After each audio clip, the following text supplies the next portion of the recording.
अस्सलाम वालेकुम दोस्तों। तो आज हम बात करेंगे कि किस तरीके से जो है एक 12 साल का एक लड़का था।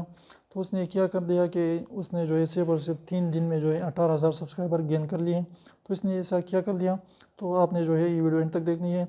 इसका क्या हुआ कि एक इंडियन यूट्यूबर है, फेमस यूट्यूबर है मनोज डे के नाम से। तो उसने क्या कर दिया कि उस बंदे ने जो है 12 साल लड़का जो था उसने जो है उससे कोलैबोरेट कर दिया और उससे जो है एक वीडियो बना डाली। तो इससे क्या हो गया कि मनोज डे के जो ऑडियंस थे उस सारे के सारे जो उसके पास भी चलने लगे और उसने सिर्फ और सिर्फ जो है 3 दिन में जो है 18,000 सब्सक्राइबर गेन कर लिए। तो अगर आप भी कोई फेमस यूट्यूबर जो है उसको जानते हैं तो आप उसके साथ जो है कोलैबोरेट करके आप जो है अपने ऑडियंस को बढ़ा सकते हैं, सब्सक्राइबर जो है ज़्यादा से ज़्यादा गेन कर सकते हैं।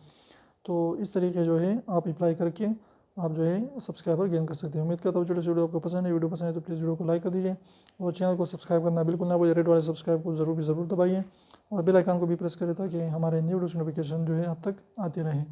तो थैंक्स फॉर वॉचिंग।